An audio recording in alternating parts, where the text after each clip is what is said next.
أشهد أن لا آسان درس قرآن مفتی طارق مسعود کے ساتھ۔ اللہ الرحمن الرحیم۔ آج انشاءاللہ 13واں پارہ اور کوشش کروں گا 14واں بھی ہو جائے، کیونکہ ہم رمضان کی راتوں کے حساب سے پیچھے جا رہے ہیں۔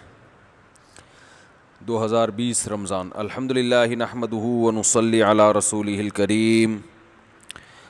13ویں پارے میں سورہ یوسف کا بقیہ حصہ ہے۔ 12ویں پارے میں یوسف علیہ السلام کا واقعہ شروع ہوتا ہے، وہ میں نے کل بیان نہیں کیا تھا کیونکہ پھر وہ زیادہ حصہ اس کا 13ویں پارے میں، تو اب چونکہ آدھے گھنٹے میں 2 پارے کمپلیٹ کرنے ہیں تو میں پورا واقعہ تو سنا نہیں سکتا، تو اس واقعے سے جو اسباق ملتے ہیں وہ میں مختصر بتا دیتا ہوں۔ یوسف علیہ السلام کو خواب آیا، اپنے ابا کو انہوں نے خواب سنایا، ستارے سجدہ کر رہے ہیں، چاند سورج، تو انہوں نے کہا اپنے بھائیوں کو نہ بتانا۔ تو اس سے پتہ چلتا ہے کہ بھائی بھائیوں میں جیلیسی کا عنصر دوسروں سے زیادہ ہے۔ اچھی باتیں اپنے بھائیوں سے اتنی زیادہ نہیں کرنی چاہیے، مقصد بھائیوں سے بدگمان کرنا نہیں ہے، مقصد ہے تھوڑا سا محتاط رہنا چاہیے، سمجھ رہے ہیں؟ تو بھائیوں نے پھر بھی حسد ہوا اور کنویں میں ڈال دیا۔ اللہ نے کیسے کنویں سے نکالا۔ بھائی روتے ہوئے آئے ابا کے پاس اور کہنے لگے ہم جنگل میں تھے اور بھیڑیا کھا گیا۔ تو اس سے یہ بھی پتہ چلتا ہے کہ رونا یہ حق پر ہونے کی دلیل نہیں ہے۔ بعض خطیب بہت روتے ہیں، بات غلط کر رہے ہوتے ہیں، رو رہے ہوتے ہیں دبا کے طبیعت سے، پبلک بھی رو رہی ہوتی ہے، تو بات دیکھو کیا کر رہے ہیں، یہ صحیح بات ہے تو پھر بے شک رو لیں، اگر غلط بات کر رہا ہے تو روئے، تو جتنا روئے اتنا آپ ہنسیں اس کے اوپر کہ دیکھو یہ بات ہنسنے کی تھی مگر اس پہ محترم رو رہے ہیں، کیونکہ آج کل ہمارے ہاں رونے دھونے کو دلیل سمجھا جاتا ہے کہ اتنے نیک ہیں دیکھو رو رہے ہیں یہ، تو اللہ کے لیے رونا، صحیح بات پہ رونا اس کی فضیلت ہے، اور اگر لوگوں کو الو بنانے کے لیے رویا جا رہا ہے تو یہ فضیلت والا عمل نہیں ہے، تو رونا دلیل نہیں ہے۔ بعض دفعہ کیا ہوتا ہے کہ میاں بیوی کا جھگڑا سامنے آتا ہے نا، خواتین بہت رو رو کے اپنے شوہر کے ظلم بیان کرتی ہیں، تو جن کو تجربہ نہیں ہوتا وہ بیوقوف بن جاتے ہیں، تو بعض دفعہ وہ خاتون پر واقعی ظلم ہو بھی رہا ہوتا ہے، ایسا بھی ہوتا ہے، صحیح رو رہی ہوتی ہیں، سچی مچھی کا رو رہی ہوتی ہیں، بعض دفعہ سچی مچھی کا نہیں ہوتا، اتنی بات نہیں ہوتی جتنی رو رو کے انہوں نے بڑھا دی ہوتی ہے، تو مقصد یہ نہیں کہ ظلم نہیں ہوتا، مقصد یہ کہ صرف رونا دلیل نہیں ہے۔ آپ انکوائری کریں، تہہ تک پہنچیں، اندازہ لگائیں غلطی کس کی ہے۔ تو بچے کے دیکھیں نا، بچہ جب کوئی چیز مانگتا ہے نہیں دیتے تو دلیل تو ہوتی نہیں اس کے پاس، تو طبیعت سے روتا ہے چیخ چیخ کے، تو اس کو پتہ ہے کہ میں دلائل سے بات سمجھاؤں گا تو سمجھ میں نہیں آئے گی، رو رو کے مطالبہ منوا لو، تو یہ ہوتا ہے حساب کتاب۔ تو ایسا رونا اللہ کے سامنے رو تو اچھا ہے، پبلک کے سامنے یہ زیادہ جو ہے نا، یہ اس میں گڑبڑ بھی ہو سکتی ہے انسان۔ تو یوسف علیہ السلام کے بھائی رو رو کے آئے، انہوں نے کہا میں کیا کر سکتا ہوں بھائی، بچوں کا کیا بگاڑتے، وہ صبر کیا یعقوب علیہ السلام نے۔ پھر یوسف علیہ السلام محل میں چلے گئے، فروخت ہوتے ہوتے وہاں پر پھر بادشاہ کی بیوی آپ پہ عاشق ہو گئی، برائی کی کوشش کی مگر آپ برائی میں سے بچ نکلے، الٹا آپ ہی پر الزام ڈال دیا گیا، جیل میں چلے گئے، صبر کرتے رہے وہاں پہ، پھر بالآخر خواب کی تعبیر بتائی، صحیح نکلی، بادشاہ نے آپ کو بلایا جیل سے، تو آپ بادشاہ کے دربار میں پہنچے، بادشاہ نے کہا آج آپ کو ہمارے ہاں بہترین ٹھکانہ ملے گا۔ یوسف علیہ السلام نے اس کو قبول کیا، بادشاہ کی پیشکش کو، مزید ایک پیشکش اور بھی کر دی کہ مجھے وزیر خزانہ بنا دیں۔ تو اس سے بھی پتہ چلتا ہے کہ آج جو بعض علماء پہ درباری مولوی کے فتوے لگا کے لوگ ان کو بدنام کرتے ہیں، یہ غلط ہے۔ درباری مولوی وہ ہوتے ہیں جو اپنے مفاد کے لیے بادشاہوں سے اور صدر اور وزیر اعظم سے ملیں، اور اگر کوئی اللہ کے لیے مل رہا ہے تو وہ درباری نہیں ہے بلکہ وہ پیغمبر کی سنت ہے۔ مجھے لوگ حدیثیں بھیجتے ہیں کہ حدیث میں آتا ہے بدترین علماء وہ ہوں گے جو بادشاہوں سے ملیں گے، ایسی کوئی حدیث نہیں ہے، خود نبی صلی اللہ علیہ وسلم بادشاہوں سے آپ نے خطوط بھیجے اور سرداروں سے جا کے ملے ہیں، تو ہمیشہ سے ہر دور میں علماء بادشاہوں سے ملتے بھی رہے ہیں، کیونکہ اگر ان کو چھوڑ دیا جائے گا تو ان کی اصلاح کون کرے گا۔ تو یوسف علیہ السلام کو جب بادشاہ نے بلایا تو یہ نہیں کہا کہ میں درباری مولوی تھوڑی ہوں، بس مجھے رہائی مل گئی، مجھے دو، میں جا رہا ہوں، میں جاؤں گا جنگل میں جا کے اللہ اللہ کروں گا لوگوں میں، تم اور بادشاہ بھی کافر غیر مسلم، تو کہتے میں تو اللہ کا پیغمبر ہوں، توحید پرست ہوں، میں تمہاری آفر کو قبول کیوں کروں, میں دربار میں کیوں آؤں بھائی, تم نے کیا, بس مجھے رہائی مل گئی نا, میں جا رہا ہوں. گئے دربار میں, بھائی بادشاہ ہے, اس سے بنا کے رکھو گے تو بات بنی رہے گی, بہت سارے کام ہو جائیں گے. تو بادشاہ کے پاس گئے ہیں عزت احترام کے ساتھ, بادشاہ نے بھی عزت سے بات کی, آپ نے بھی عزت سے بات کی, کیونکہ حدیث میں آتا ہے انزل الناس منازلہم, لوگوں کا جو مرتبہ ہے نا ان کو وہ مرتبہ آپ کو دینا پڑے گا. کوئی غیر مسلم بھی ہے اگر وہ کسی عہدے پر ہے تو تمیز سے بات کرنی پڑے گی, یہ دنیا کا اصول ہے. تو شریعت کیونکہ دین فطرت ہے, شریعت نے بھی یہ کہا ہے کہ دنیا میں اس اصول کو تم نے فالو, بولو بھائی, کرنا ہے. تو حضرت انہوں نے کہا کہ آپ کو ہمارے ہاں انک الیوم لدینا مکین امین, ٹھکانہ ملے گا. تو یوسف علیہ السلام نے کہا اجعلنی علی خزائن الارض, وزیر خزانہ بنا دیں. تو عہدے کا مطالبہ کرنا بھی جائز ہے اگر اپنی ذات پیش نظر نہ ہو, قوم کی خدمت. آپ کو پتہ ہے کہ نااہل لوگ چلے جائیں گے تو ہم ترقی کر کے چلے جائیں تو اچھا نہیں ہے کیا؟ جی سمجھ میں نہیں آ رہی بات یار, 1 گھنٹے سے سمجھا رہے ہیں. تو اس لیے انہوں نے باقاعدہ وزارت کا عہدہ قبول کیا. اگر یوسف علیہ السلام یہ عہدہ قبول نہ کرتے تو جب مصر میں قحط پڑا تو اپنا بھی بیڑا غرق ہوتا اس قوم کا, اور باقی دنیا بھی قحط سے مر جاتی. تو ایک مینجمنٹ آتی تھی ان کو. یہ بھی پتہ چلا کہ بھئی عہدہ بھی قبول کیا جا سکتا ہے, اور دنیاوی علم کی اہمیت کا بھی پتہ چلا. یوسف علیہ السلام نے بادشاہ سے جو عہدہ مانگا کہ مجھے وزیر خزانہ بنا دیں, تو دلیل یہ نہیں دی کہ میں اللہ کا سچا پیغمبر ہوں, میں نیک ہوں, میں نے تمہاری بیوی کے ساتھ خیانت نہیں کی. کتنے نیکی کے واقعات ہیں نا, یہ دلیل کے طور پہ پیش نہیں کیے, کیونکہ ان سب چیزوں کا وزیر خزانہ ہونے سے کوئی تعلق, بولو بھائی, نہیں ہے. بلکہ کہا انی حفیظ علیم, میں خزانے کا محافظ بھی ہوں, خیانت نہیں کروں گا. دوسرا علم بھی رکھتا ہوں کہ خزانوں کو کیسے تقسیم کیا جاتا ہے. اکنامکس کا علم ہے میرے پاس, معیشت کا علم ہے, اکنامکلی ایک ریاست کو اسٹرانگ کیسے کیا جاتا ہے یہ فارمولے مجھے معلوم ہیں. کہاں سے معلوم ہے؟ گاڈ گفٹڈ, لیکن ہیں. تو پتہ یہ چلا میرے بھائی, حکومت چلانے کے لیے, دنیا کے سسٹم کو چلانے کے لیے نماز روزہ بھی بہت ضروری ہے, مگر کافی نہیں ہے. اس لیے مسلمانوں کو سائنس اور ٹیکنالوجی کے میدان میں بھی ترقی کرنا اسی طرح ضروری ہے جیسے نماز پڑھنا, حافظ قرآن بننا, عالم بننا, بولتا کیوں نہیں بھائی, ضروری ہے. دونوں چیزیں ضروری ہیں. تو بعض لوگ اس طرف لڑکتے ہیں, اس کا انکار کرتے ہیں, بعض ادھر جاتے ہیں, ادھر کا انکار, بعض لوگ اس طرف چلے جاتے ہیں بس سائنس ٹیکنالوجی ہی ہے, مولوی بننے کی کیا ضرورت ہے. تو سائنس اور ٹیکنالوجی سے تم ترقی تو کر لو گے مگر انسان نہیں بنو گے. تمہیں کیا پتہ چلے گا تہذیب کیا ہوتی ہے, نکاح کس سے حلال ہے کس سے حرام ہے. گوروں کے پاس مولوی ٹائپ کی چیزیں نہیں ہوتی, تبھی زنا کرتے ہیں, نکاح نہیں کرتے, اور ہومو سیکس کو بھی پروموٹ کر رہے ہیں. ابا اماں کو جمع کرا دیا اولڈ ہوم میں, کیونکہ مولانا, کبھی سنا مولانا کلنٹن صاحب تشریف لائے ہیں, یعنی ان کے جو بھی کلنٹن ہوں گے.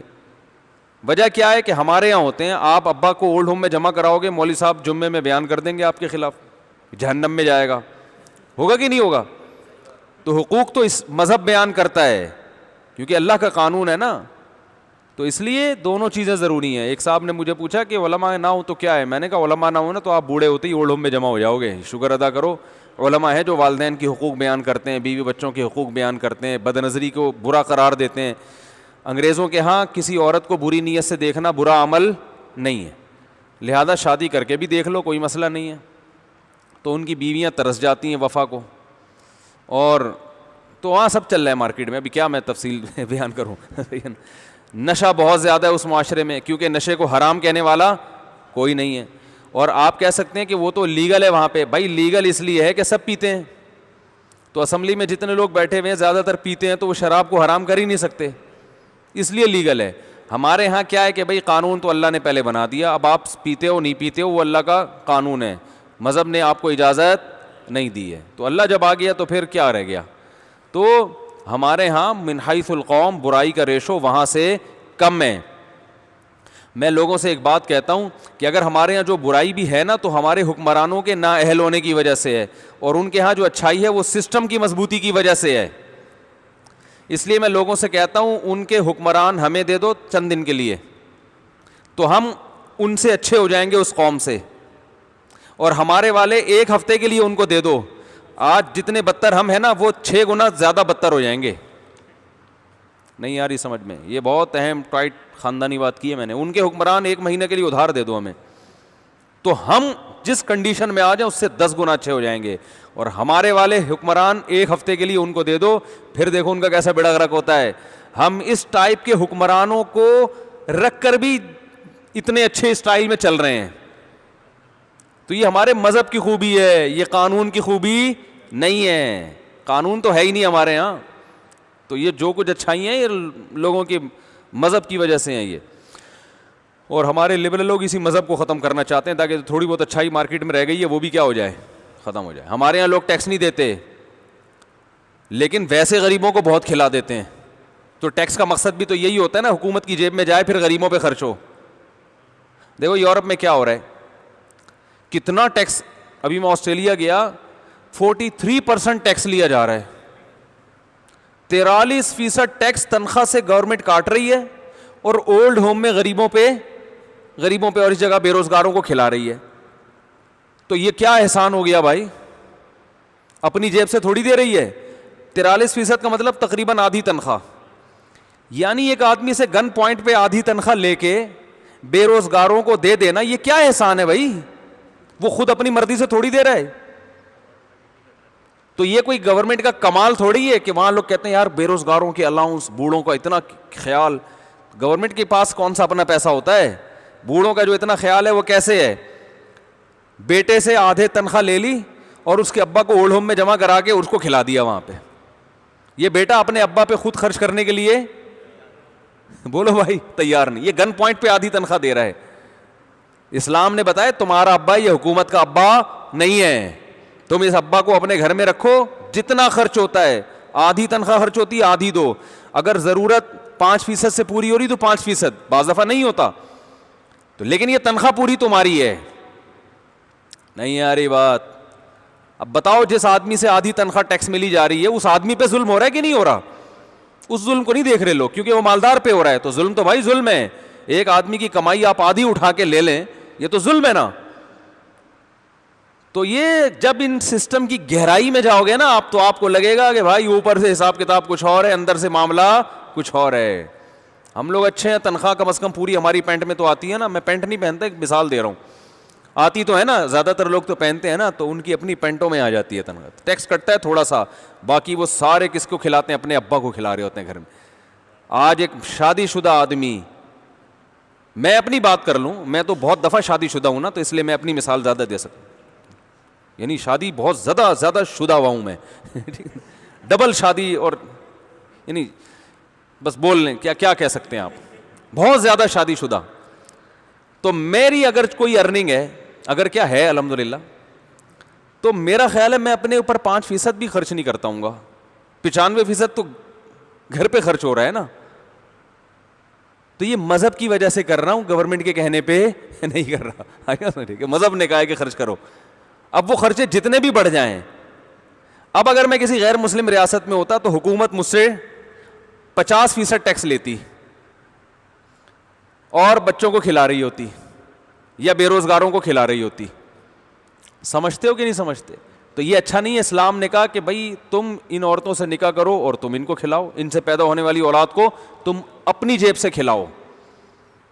اور اولاد تو کم بخت روزگار پہ بھی آ جائے نا, پھر بھی ابا سے پان گٹکے کے پیسے مانگتے ہی رہتے ہیں. یعنی بے روزگار ہونا بھی ضروری نہیں ہے, روزگار کے باوجود ابا کھلاتا ہی رہتا ہے ان کو.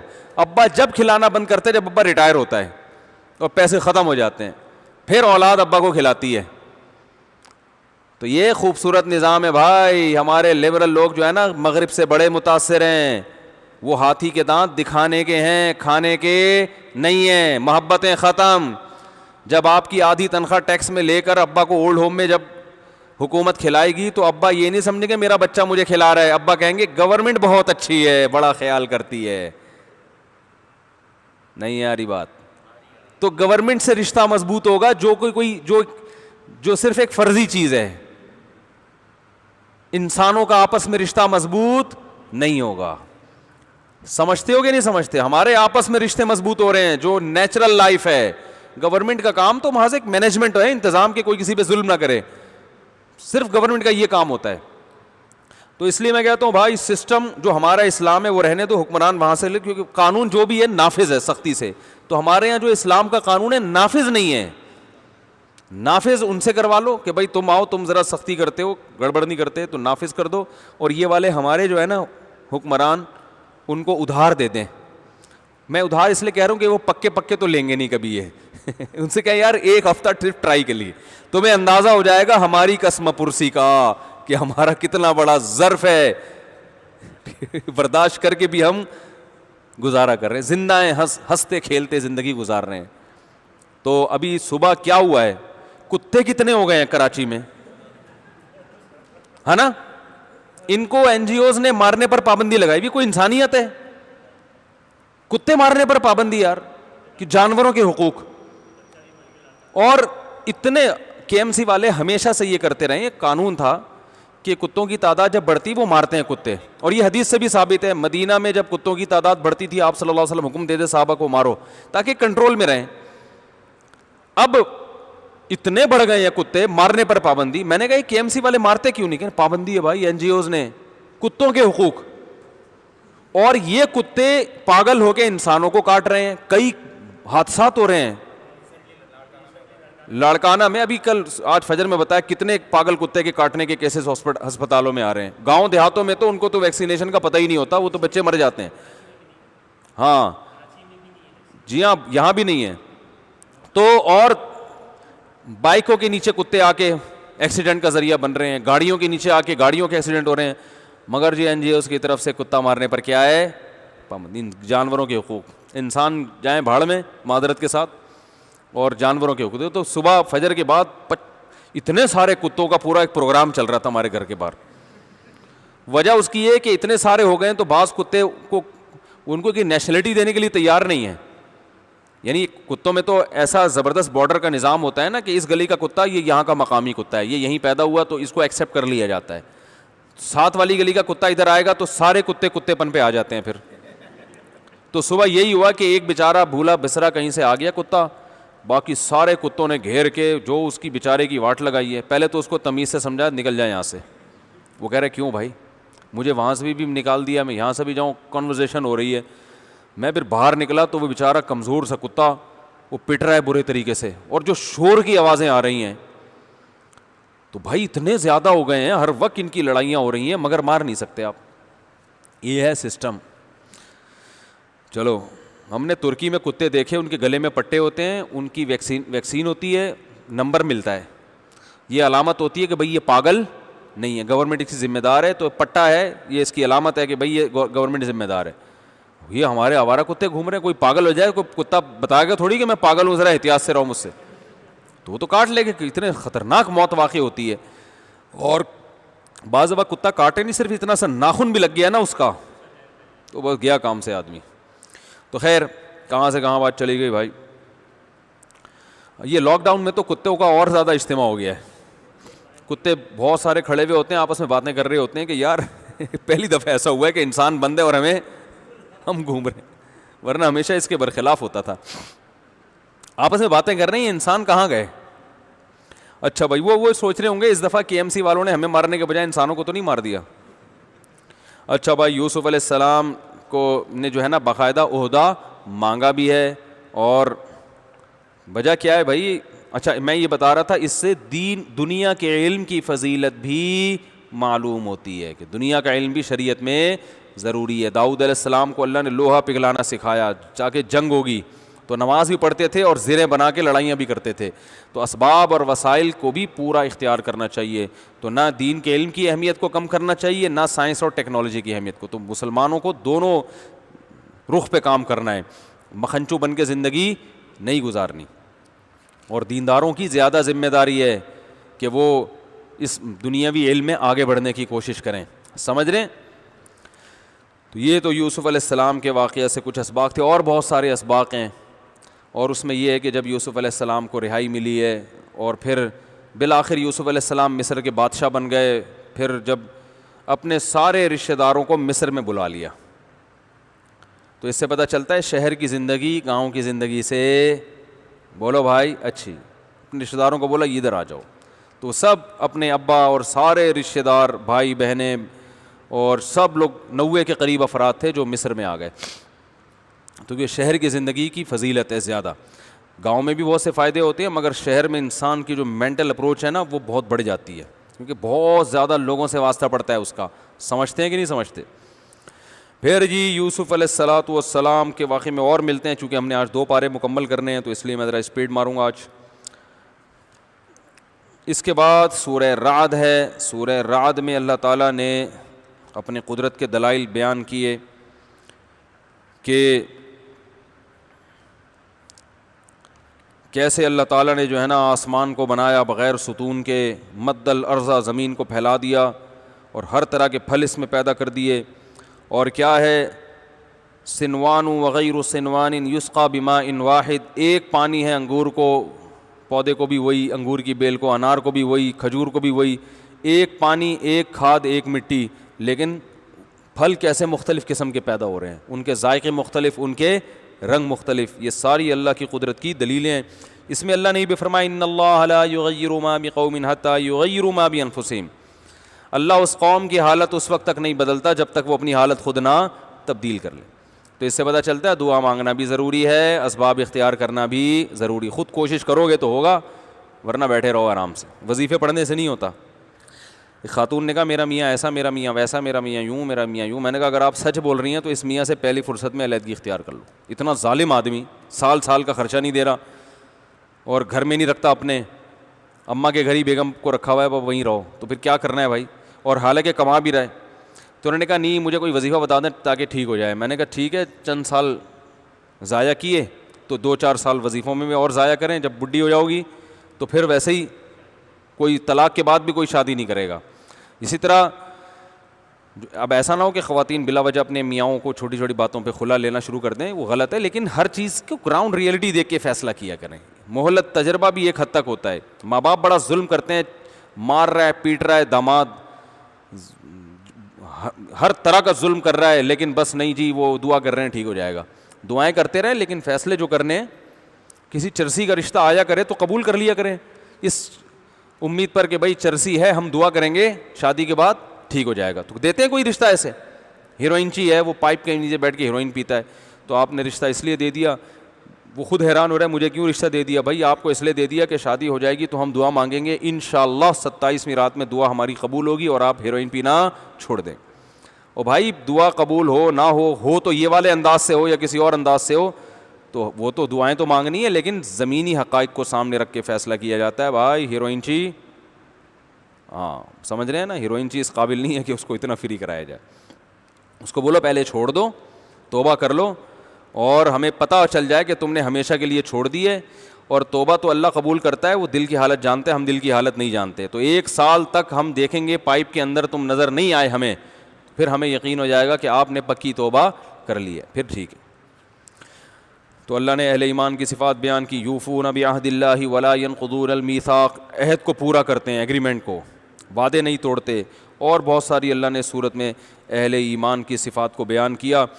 اللہ نے شیطان کے مکالمے کا تذکرہ کیا. جب جہنم میں چلے جائیں گے نا جہنمی, تو شیطان کہے گا کہ اللہ نے تم سے سچا وعدہ کیا تھا جہنم کا, اور میں نے تمہیں لمبی لمبی امیدیں دلائی تھیں کہ بھائی جہنم کچھ نہیں ہوتا اور وہ دیکھا جائے گا, اللہ غفور رحیم ہے. تو بتاؤ میں نے جو امیدیں دلائی تھیں وہ پوری اتری یا اللہ نے جو وعدے کیے تھے؟ تو لوگ کہیں گے کہ جو ہے نا کہ اللہ کا جو وعدہ تھا وہ کیا ہوا سچا. تو اب شیطان کو ملامت کریں گے. شیطان کہے گا کہ میں تمہیں زبردستی گمراہ نہیں کیا تھا, میں نے تمہیں زبردستی گمراہ نہیں کیا تھا, تو میں تمہیں آج اللہ کے عذاب سے نہیں بچا سکتا, میں خود اس عذاب میں مبتلا ہوں. تو اللہ اس دن سے پہلے ہمیں ہدایت نصیب فرما دے.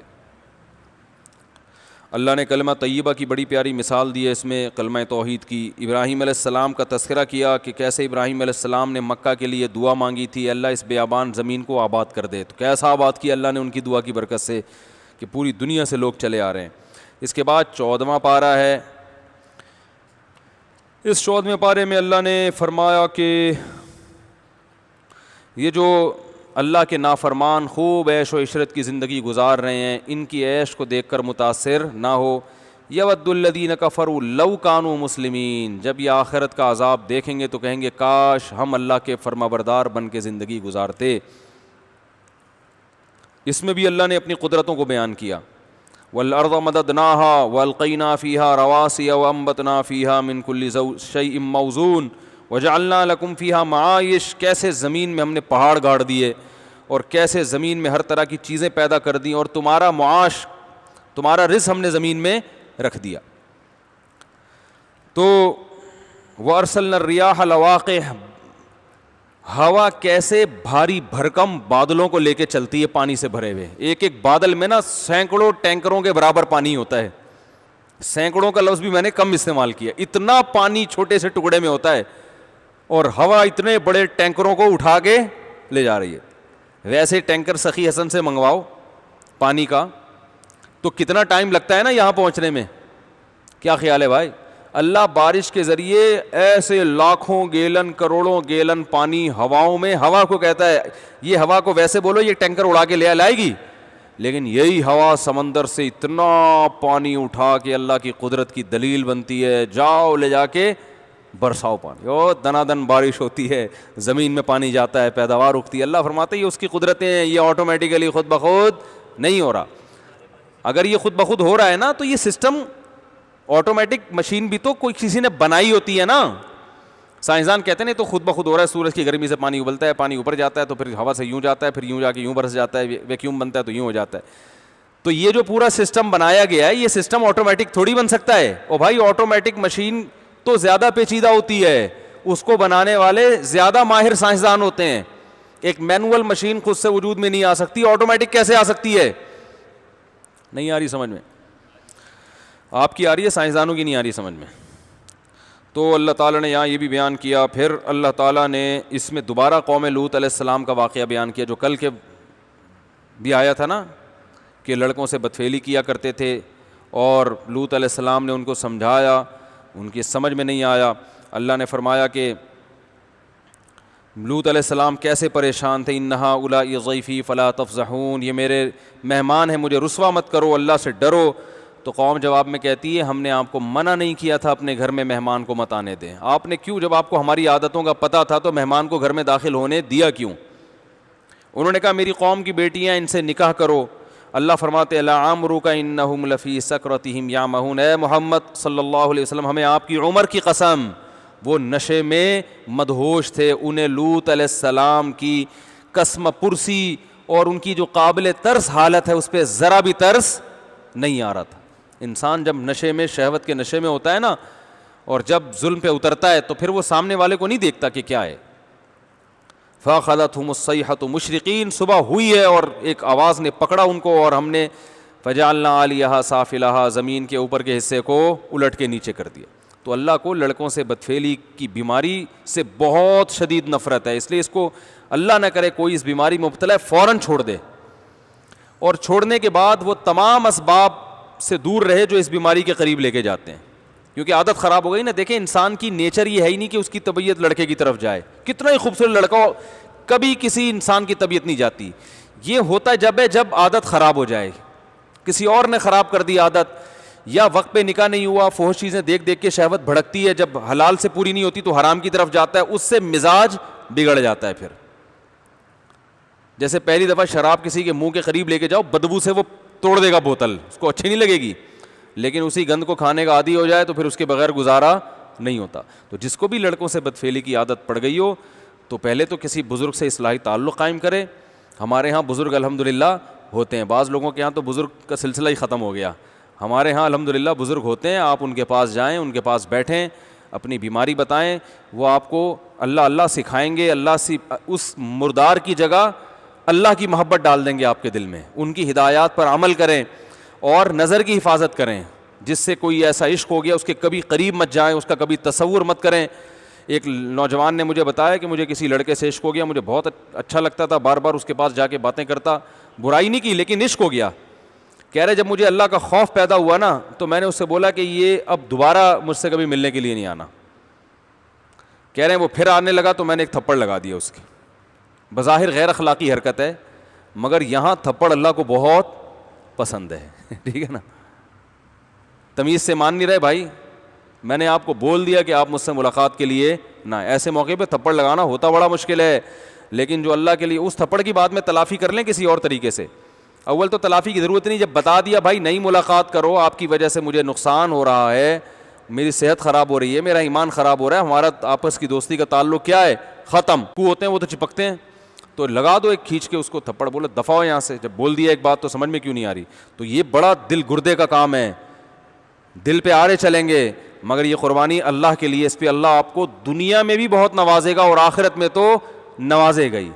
اللہ کو قربانی پسند ہے, میرے لیے قربانی کیا دیتے ہو, سمجھتے ہو کہ نہیں سمجھتے؟ قربانی دو اللہ کے لیے.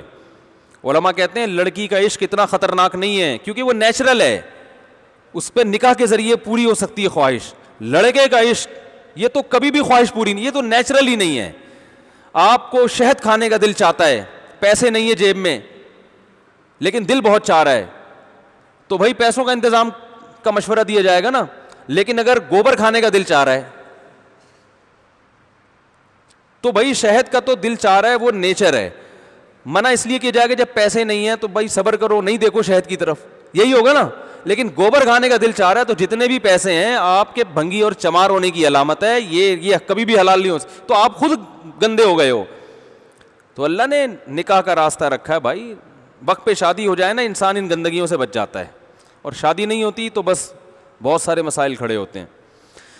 اور آج کل والدین بہت اچھے ہیں لیکن ان کو بچوں کی ان اخلاقی برائیوں کی ذرہ برابر, اکثر والدین کو جو خاص طور پہ میرا بیان سن رہے ہیں ان کے علاوہ جتنے بھی والدین دنیا میں پائے جاتے ہیں, ان کو اپنے بچوں کی اخلاقی تربیت کی پرواہ آج کل نہیں ہوتی. ہوتی ہے بہت سو کو ہوتی ہے لیکن بہت سو کو نہیں ہوتی, اور ان کو حالات کا علم بھی نہیں ہے کہ معاملہ معاشرہ جا کدھر رہا ہے, وہ اپنے زمانے پر قیاس کر رہے ہیں. تو اس لیے اگر اللہ نے آپ کو گنجائش دی ہے مالی تو ابا کو بتاؤ ابا میری شادی کر دیں, اماں میری شادی کر دیں, میں اس میں مرا جا رہا ہوں, پاگل ہو رہا ہوں, باولا ہو گیا ہوں, دماغ خراب ہو رہا ہے اور گناہ کے خیالات آ رہے ہیں. اگر وہ کر دیں تو وہ اچھے ابا ہونے کی علامت ہے, نہیں کریں تو کورٹ میرج بھی کر کے ان کو بتائیں. لڑکی کے ابا راضی ہو, لڑکیوں کو پٹانا نہ شروع کر دیں کیونکہ اس میں لڑکیوں کو نقصان ہوتا ہے. جب ایسے ارینج میرج نہیں ہوتی نا تو پھر وہ لڑکے کیا کرتے ہیں, جب اپنی خواہش پوری ہوئی تو پھر وہ کوئی فیملی تو ہوتی نہیں ہے, لڑکی کو پھر ایک عبرت کا نشان بنا دیتے ہیں. ایسے بہت سے کیسز آئے ہیں. تو میں لڑکیوں کو کبھی یہ نہیں کرتا شدید مجبوری کے بغیر کہ وہ کورٹ میرج کی طرف جائیں. لیکن لڑکا کما رہا ہے اور ابا اماں شادی نہیں کر رہے اس کی, تو ابا اماں کو اس کی اجازت نہیں ہے اپنی اولاد کو روکنے کی. وہ آپ کے خرچے پہ تھوڑی کر رہا ہے, وہ خود اپنے خرچے پہ کر رہا ہے. تو سمجھائیں, نہیں مانتے تو میرے بھائی زنا کی طرف مت جاؤ, شادی کرو. ابا اماں کو بتا دو کہ ابا ہم نے بہت کوشش کی آپ کو منا کے کریں لیکن آپ نہیں مانتے, تو اللہ پہلے ہے ابا بعد میں. اللہ نے اجازت دی ہے تو میں نے شادی کر لی. بد اخلاقی نہ کرو ان کے ساتھ, بدتمیزی نہ کرو, اور پھر تپڑ کی طرح یعنی تپڑ بھی دکھاؤ, جم بھی جاؤ اس پہ. بعض لوگوں نے ایسا کیا, 30 سال کے ہو گئے تھے, ابا شادی پہ راضی نہیں ہو رہے تھے, تو وہ انہوں نے شادی کر کے ابا کو بتایا. ابا نے جب لگائے کھینچ کھینچ کے, رشتہ داروں نے بائیکاٹ کیا, خودکشی کر لی. تو ایک آدمی نے ایسے خودکشی کی, اس کی بیوی کا فون آیا میرے پاس, ہائے میرا میاں تو مر گیا. میں کبھی بھی خودکشی کرنے والے پہ تو ترس کھاتا ہی نہیں ہوں الحمدللہ. اللہ نے مجھے یہ گاڈ گفٹڈ کہہ لیں یا کچھ بھی کہہ لیں, مجھے کبھی خودکشی کرنے والے پہ ترس, چاہے بھوک سے کی ہو چاہے ناکام عشق میں کی ہو. کیونکہ اللہ نے اگر خودکشی مجبوری ہوتی نا انسان کی تو جائز ہو جاتی خاص مواقع میں. تو یہ جائز نہ ہونا, حرام ہونا, لوگ کہتے ہیں مجبوری ہے, تو بغیر مجبوری کے کون خودکشی کرتا ہے؟ اسلام میں جو خودکشی حرام ہے, جس پہ اللہ کو غصہ آتا ہے, وہ وہی خودکشی ہے جو مجبوری میں کی جائے. تو آپ اپنے آپ کو مجبور سمجھ رہے ہوتے ہو, اللہ آپ کو مجبور نہیں سمجھتا. تو انہوں نے محترم نے کیا کیا, جب خاندان کا دباؤ آیا گھبرا گئے, یار یہ کیا ہو گیا, تو وہ خودکشی کر لی. تو ان کی بیگم چیخ و پکار, میرے پاس فون آیا, لوگ مجھے سمجھتے ہیں کہ میں سب کا ابا ہوں اور سب کو جو ہے میں دلاسے دوں گا, اور شادیوں کے معاملے میں خاص طور پہ. تو وہ خاتون کا فون آیا, میرے میاں نے مجھ سے شادی کی تھی, گھر والے راضی نہیں تھے اور گھر والوں نے اس پہ دباؤ ڈالا کہ اس کو طلاق دو, تو وہ اگر مجھے طلاق دیتے تو میری نگاہوں میں گر جاتے. بیوی تانے دیتی کہ جب دم نہیں تھا, تپڑ نہیں تھا تو یہ کام کیا کیوں, یہ تو پہلے سوچنا چاہیے تھا.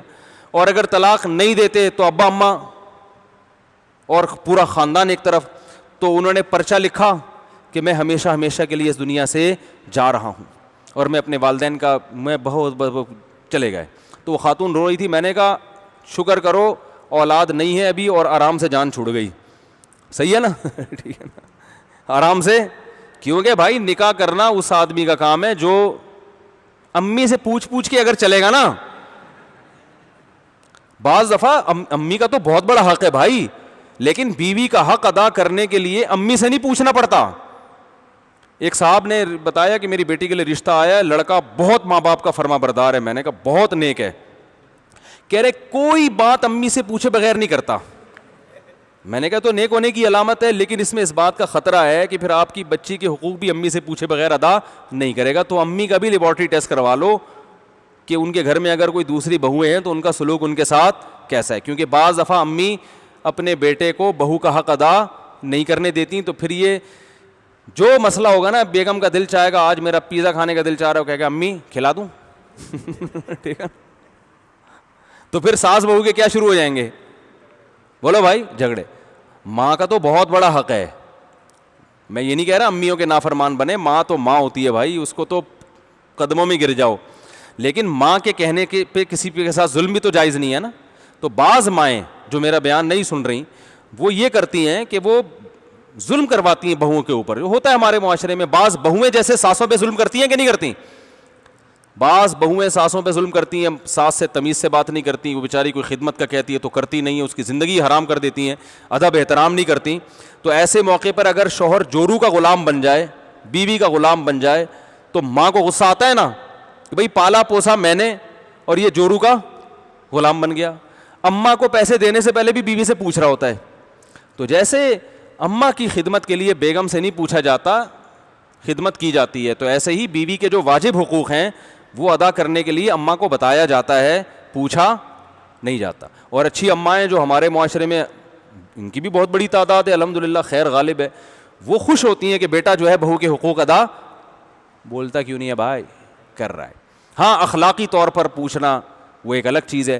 تو یہ میرا بھی ٹاپک نہیں ہے, ایسا نہ ہو یہ بڑے خطرناک مسائل ہوتے ہیں. لوگ آدھے آدھے کلپ بنا کے, جتنی بہویں ہیں ان کے یوٹیوب چینل ہیں وہ اپنا حصے والا کلپ بنائیں گی, ساسوں کے جو یوٹیوب چینل ہیں, آج کل تو ہر ایک کا چینل آ رہا ہے نا, ساس نے ساس کے حقوق کے لیے چینل بنایا ہوا ہے, جٹھانی نے جٹھانی کے حقوق کے لیے, بہو نے بہو کے, تو سب اپنے حصے کا کاٹ پیٹ کے چلا دیتے ہیں. اس لیے کبھی بھی کوئی عمومی بات نہیں کی جاتی. ایسے موقع پہ جب بھی کوئی مسئلہ ہو, کہ گھریلو حالات دیکھے جاتے ہیں, اس کے بعد فیصلہ کیا جاتا ہے کہ یہاں کون کس پر زیادتی کر رہا ہے. عمومی طور پر دونوں پہ زیادتی ہوتی ہے, بہوؤں پہ بھی ہوتی ہے, ساسوں پہ بھی ہوتی ہے, ہول سیل کے حساب سے دونوں پہ ہو رہی ہے زیادتی. کوئی ایک دوسرے کا آج کل خیال کرتا ورتا نہیں ہے. تو اب یہ کہاں سے ساس بہو آ گیا یار, کیا بات چل رہی تھی بھائی؟ ہاں تو کیا میں یہ کہہ رہا تھا کہ نکاح جو ہے نا, یہ ابا کو چاہیے کرا دیں, نہیں کرا رہے تو کر کے بتا دو ابا ہو گئی ہے, لیکن پھر مرد بن کے زندگی گزارو. ابا کس سے بدکلامی بھی نہ کرو, اور بولو بھائی اب چھوڑنے کا تو سوال ہی پیدا نہیں ہوتا. ایسے بھی ہے, دو شادیاں کی, دوسری شادی کی, جب پٹے ہیں تو دوسری کو کہہ رہے ہیں تم مجھ سے خود ہی خلا لے لو اللہ کا واسطہ. تو بھائی تب بسوں کے پیچھے جو لکھا ہوتا ہے نا ضرور پڑھا کرو. بس کے پیچھے جو کچھ بھی لکھا ہوتا ہے وہ ایک ایک گھنٹے کی تقریروں سے اچھا ہوتا ہے. بس کے پیچھے لکھا ہوتا ہے تپڑ ہے تو پاس کر ورنہ برداشت کر, یہ بڑا زبردست مقولہ ہے. تو شادی کرنی ہے تو تپڑ ہے تو کر, پھر جب کر لی تو ایسی کی تیسی. لاہور سے ایک صاحب کا فون ہے, میں نے دوسری شادی کی, بہت پٹ رہا ہوں, سب گھر والے گن پوائنٹ پہ مجھے کہہ رہے ہیں طلاق دے, یوں کر فلانا. میں بہت ٹینشن میں آ گیا ہوں, میرے خلاف کیس بھی ہو رہا ہے اور میں پاگل ہو گیا ہوں. مجھے انہوں نے ایک ہفتہ پہلے فون کیا, میں پاگل ہو گیا ہوں, میں یہ کر دوں گا, میں یوں کر دوں گا, فلانا ڈمکانا, اور میرے ابا بھی دودھ نہیں بخشوں گی, ماں کہہ رہی ہے دودھ نہیں بخشوں گی, ابا کہہ رہا ہے کہ یہ کر دوں گا وہ کر دوں گا. اتنی ٹینشن میں آیا ہوا ہوں. میں نے کہا بھائی آپ اگر پریشان ہو رہے ہو نا تو آپ طلاق دے کے بھی آپ کی یہ پریشانی ختم نہیں ہوگی. زندگی بھر کا ایک روگ لگ جائے گا کہ میں نے ایک عورت کے ساتھ ناانصافی. میں نے کہا دیکھو کام اگر دونوں بیویوں کے حقوق ادا کرو, پہلی کے ساتھ ناانصافی نہیں ہو. ایسا نہ ہو کہ دوسری آئی ہے تو پہلی کو بالکل ہی نظر انداز, اس کو بلکہ دوسری کو سمجھاؤ تھوڑا سا پہلی کو مجھے زیادہ پروٹوکول دینے دو, کیونکہ اور زخم تو پہلی کو پہنچا ہے نا, تو بھائی اس کو تھوڑا سا گھماؤ پھراؤ, اس کو عزت دو, محبت دو, اس کو یہ احساس دلاؤ. تو سیاست سے کام لو تھوڑا. اور دوسری بات میں نے کہا کہ اپنی بائک کے پیچھے موسٹ وانٹیڈ لکھ کے لگا دو, گریبان کھولو ایسے, بلکہ کوئی ٹی شرٹ پہنو, جم جاؤ ٹھیک ہے, تھوڑا سا اپنے, ایسا نہ ہو کہ پسلیاں وسلیاں نظر آ رہی ہوں, جو تھوڑی سی دہشت ہے وہ بھی کیا ہو جائے. قمیض کی وجہ سے جو اللہ نے عزت رکھی ہوئی ہے, کرتے کی وجہ سے, ٹی شرٹ کی وجہ سے اس عزت کا جنازہ نہ نکل جائے کہیں. بال لوگوں کی پسلیاں ہوتی ہیں نا, تو وہ ٹی شرٹ میں اور زیادہ نمایاں ہوتے, پھر وہ اور لوگ ان کو اور ڈراتے ہیں.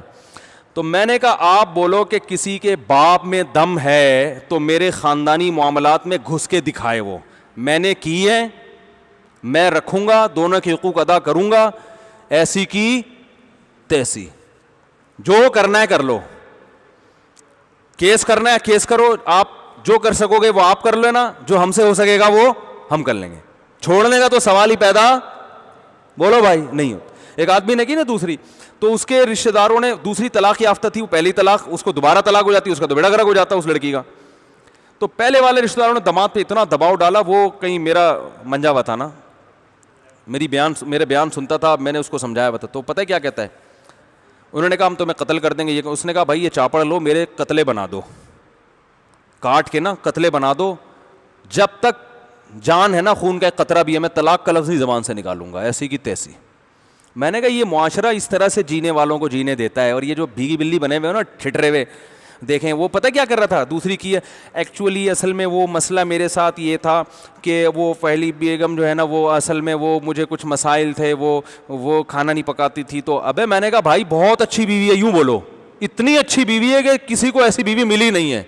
لوگ بولیں پھر کیوں کی, تیرے پیسوں سے کی ہے, تجھے کیا تکلیف ہو. بیوی پھٹا کرے سمجھ میں آتا ہے. پہلی بیوی لڑے اچھی لگتی ہے کہ بھائی محبت میں لڑ رہی ہے, اس کو تو تکلیف ہوئی ہے, اس کے آنسو بھی پوچھو, اس کے ساتھ خود بھی بیٹھ کے رو. حقیقت بتا رہا ہوں, اس کو بولو بھائی مجھے پتہ ہے آپ کو غم ہوا, تو مجھے بھی تو آپ سے محبت ہے, آپ کے غم میں بھی آپ کے ساتھ برابر کا شریک ہوں. پھر بولے جب اتنا غم ہو رہا ہے تو شادی کیوں کی, بولے مفتی صاحب کے بیان سنتا ہوں اس لیے کر لیا میں نے. یہ نہیں بولو اللہ نے اجازت دی ہے بھائی گھر بسانا ہے, عورتیں طلاق یافتہ بیوہ اتنی معاشرے میں ہو گئی ہیں, تو گھر تو بسانا ہے نا, اللہ کا حکم ہے اس لیے کر لی ہے. تم سے محبت میں کمی نہیں ہے, پہلے سے بھی زیادہ محبت ہو, اور دو بھی محبت اس کو عمل سے دکھاؤ. لیکن بھائی طلاق ولاق کا نہیں ہوتا, بولے کیا جاؤ جس کی ایسی کی تیسی, جس نے جو اکھاڑنا ہے اکھاڑ لے. میں نے جب دوسری کی تھی نا, تو کسی نے میرے اوپر اعتراض کیا, ہمارے ایک دوست کے سامنے, مفتی کو دیکھو کیا ہو گیا, شادی کر رہا ہے. تو اس نے کہا آپ کی بچی کے لیے پیغام بھیجا مفتی صاحب نے, جو آپ کو اتنی ٹینشن ہو رہی ہے. وہ کہنے کیسی باتیں کر رہے ہو, کہہ رہے بھائی جی آپ کی بچی کے لیے پیغام بھیجا ہوتا تو بھی ٹینشن کی ضرورت نہیں تھی, انکار کر دیتے. وہ جس کی بچی سے کر رہے ہیں ان کو تکلیف نہیں ہے, نہ آپ سے پیسے لے رہا ہے, آپ کو پتہ نہیں کیوں پیٹ میں مروڑ ہو رہا ہے. تو میں یہی بتا رہا تھا کہ بھائی حلال کی طرف نہیں جاؤ گے تو قوم میں حرام پھیلے گا, اس لیے نکاح کرو. زنا سے تو بہتر ہے چھپ کے نکاح ہی کر لو. سمجھ رہے ہو, زنا سے بہرحال بہتر ہے کہ چھپ کے. اگر ایسا کیس میرے سامنے آتا ہے نا, لڑکا لڑکی زنا کر رہے ہیں, تو میں ان سے فوراً کہتا ہوں آپ چھپ کے نکاح کر لو. میں ویسے کبھی چھپ کے نکاح کو پروموٹ نہیں کرتا, اس کے نقصانات زیادہ ہیں, فائدے کم ہیں. لڑکی کو زیادہ نقصان ہوتا ہے, کیونکہ کوئی فیملی انگیج ہوتی نہیں, لڑکا ظلم کرنا شروع کرتا ہے اور پیچھے کوئی ہوتا نہیں اس کا پوچھنے والا, پھر لڑکا چھوڑ چھاڑ کے بھاگ جاتا ہے. تو میں کبھی بھی چھپ کے نکاح کو پروموٹ نہیں کرتا. لیکن زنا سے بہرحال کیا ہے, بہتر ہے. اگر زنا ہو رہا ہے تو بھائی ہم ان سے کہتے ہیں یار جاؤ کورٹ. میں نہیں پڑھاتا چھپ کے نکاح, یہ بتا دوں. میں لوگ میرے پاس بھی آتے ہیں, گرل فرینڈ کو بھگا کے لاتے ہیں, صاحب نکاح پڑھا دیں. میں کہتا ہوں نہیں میں نہیں پڑھاؤں گا. وہ کہتے ہیں آپ ویسے نکاح کے اتنے فضائل بیان کرتے ہیں. تو میں کہتا ہوں میں کیوں بھائی کسی کی لڑکی کو بھگا کے لائے ہو, پتہ نہیں اس کا ابا راضی ہے نہیں ہے, اور تم نے اس کو پٹایا ہے. لڑکی کہہ رہی تھی بہت اچھے ہیں. میں نے کہا آپ کہہ رہی ہو بہت اچھے ہیں کیونکہ ابھی شادی نہیں ہوئی ہے, بعد میں کتنے اچھے نکلتے ہیں یہ تھوڑی پتہ ہے. ہم تو وہ لڑکی کو بھی تو ہم اچھا مشورہ دیں گے اپنی بہن سمجھ کے, کہ جو ہم کسی اور کے لیے برداشت نہیں کرتے, اس لڑکی کے. لڑکے بڑے آپ کو پتہ ہے بہت کھیلتے ہیں لڑکیوں کے جذبات سے. وہ تو ایسے بیوقوف بنا کے لارے لپے دے کے اس کو پٹا کے بھگا دیا اس نے. اب وہ بھاگنے کے لیے بھی تیار ہو جاتی ہیں اور وہ نکاح کرنے کے لیے بھی تیار ہو. تو میں ان کو کبھی نہیں, بہت زیادہ اگر اللہ نے اگر زنا ہو رہا ہے, میں کہوں کورٹ میرج کرو بھائی, عدالت کے کھاتے میں ڈالو جا کے, ٹھیک ہے نا. ہم کیوں اس کو پروموٹ کریں, تو عدالت کے کھاتے میں جاؤ, عدالت سے نکاح کرواؤ. تو نکاح کو پروموٹ کرو بھائی, برائی سے بولتے کیوں نہیں بچو. اور نکاح کو آسان بہت بناؤ, بہت آسان بنا دو. نکاح کا پیغام دینا بھی آسان کرو, ریجیکٹ کرنا بھی آسان. نہ پیغام دیتے ہوئے شرماؤ, اور نہ کوئی ریجیکٹ کرے تو اس پہ منہ بنا کے بیٹھو, ٹھیک ہے نا. اتنا آسان ہونا چاہیے جیسے صحابہ میں تھا. صحابہ میں کیسا تھا, ایک صحابی نے کہا آپ جائیں فلاں کی بہن سے میں نکاح کرنا چاہتا ہوں, آپ میرا پیغام لے کے چلے جائیں. وہ چلے گئے, انہوں نے کہا فلاں دوست ہیں وہ آپ کی ہمشیرہ سے نکاح کرنا چاہتے ہیں, تو آپ بتا دیں راضی ہے. انہوں نے کہا ان سے راضی نہیں ہوں, آپ کا پروگرام ہے تو آپ سے راضی ہوں میں. انہوں نے کہا ٹھیک ہے بھائی میں تو راضی ہوں. انہوں نے کہا ٹھیک ہے گواہ لاؤ. ادھر ہی نکاح پڑھایا, بھائی نکاح ہو گیا. انہوں نے باہر آ کے بتایا میری شادی ہو چکی ہے, آپ کو انہوں نے مسترد کر دیا ہے. تو انہوں نے سوچا ہوگا چلو ٹھیک ہے, اللہ کا یہی مقدر تھا. ہمارے یہاں ہوتا بندوقیں نکال لیتے, وہ تو نے دوست کی غیرت, کیا دوست کے پتہ نہیں کیا کیا ڈائلاگ ہوتے ہیں, تو نے اپنے دوست کی دوستی کا خیال نہیں کیا ہیں, تو یہ اور میں یہ کر دوں گا, میں یہ کر دوں گا. بھائی جو چیز مقدر میں نہیں ہے وہ نہیں مل سکتی. بھیجا کیوں اس کو یہ تم سے زیادہ ہینڈسم ہے, تم سے زیادہ خوبصورت ہے, اس کو بھیجا کیوں؟ تم کسی اپنے سے تھوڑا دبے ہوئے آدمی کو بھیجتے جس کا کلر تم سے دبا ہوا ہوتا, قد تم سے چھوٹا ہوتا, وہ کہتے ہیں ہاں اسی کو بلا کے لاؤ. بھائی مطلب بتانے کا یہ کہ کتنی آسانی سے نکاح ہو جاتا تھا بھائی. تو نکاح کو اچھا, لڑکی کا والد آج کل اپنی بیٹی کا رشتہ کسی پہ نہیں پیش کرتے, عمریں 50 سال کرا دیتے ہیں وہ. ہم نے بڑے بڑے علماء کو, بزرگوں کو دیکھا ہے اپنی بیٹی کا رشتہ انہوں نے خود پیش کیا. بڑے بڑے علماء کو دیکھا ہے جو بڑے غیرت والے تھے, خود پیش کیا, اور بڑی اچھی زندگی ان کی بچیاں گزار رہی ہیں. حضرت عمر نے اپنی بیٹی کا رشتہ ابو بکر پہ خود پیش کیا, حضرت عثمان پہ خود پیش کیا.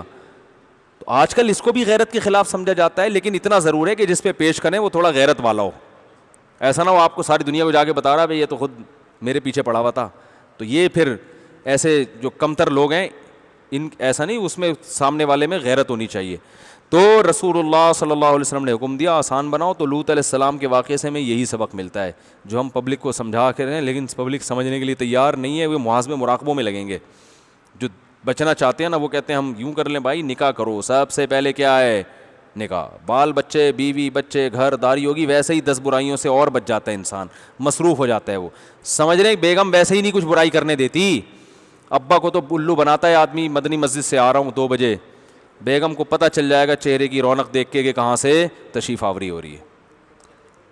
سمجھ رہے ہو نا, ابا کو بیوقوف بنانا آسان ہے, اماں کو آسان ہے. بیوی کو پتہ ہوتا ہے یہ جو موبائل میں ستار نام کا بندہ ہے یہ بندہ نہیں ہے, یہ بندی ہے. جب فون آتا ہے میرے میاں کی ٹون ہی چینج ہو جاتی ہے, اور جو سچی مچی کے ستار کا فون آتا ہے اس میں اس اسٹائل میں بات نہیں ہوتی. ایک عورت نے کہا میرے میاں کے بعد جب لڑکیوں کا فون آتا ہے ایک دم ایسے آرام سے محبت سے بات کرتے ہیں, دوستوں کا فون آتا ہے کہتے ہیں بھائی جلدی کرو یار, اتنی لمبی کیوں بات کر رہے ہو, فون کاٹو. تو عورتیں بڑی ہوشیار ہوتی ہیں, برائی سے بچا لیتی ہیں, آپ کو نگرانی کرتی ہیں. جو بیویاں نگرانی کرتی ہیں اللہ کی نعمت ہے, اس پہ شکر ادا کرنا چاہیے کہ آپ کا موبائل چیک ہوتا ہے روزانہ. ٹھیک ہے نا, بغیر فیس کے آڈٹ ہو رہا ہے, ورنہ چارٹرڈ اکاؤنٹنٹ کو کتنی فیسیں دینی پڑتی ہیں نا. تو اللہ نے بغیر فیس کے آپ کی پتلون بھی چیک ہو رہی ہے, اس میں بٹوے میں پیسے بھی چیک ہو رہے ہیں, آپ کا موبائل بھی چیک ہو رہا ہے, بات چیت کرتے ہوئے آپ کا اسٹائل بھی چیک ہو رہا ہے. شیخ و مرشد اتنی اصلاح کر ہی نہیں سکتا. اللہ عمل کی توفیق عطا فرمائے, کافی ہے بھائی.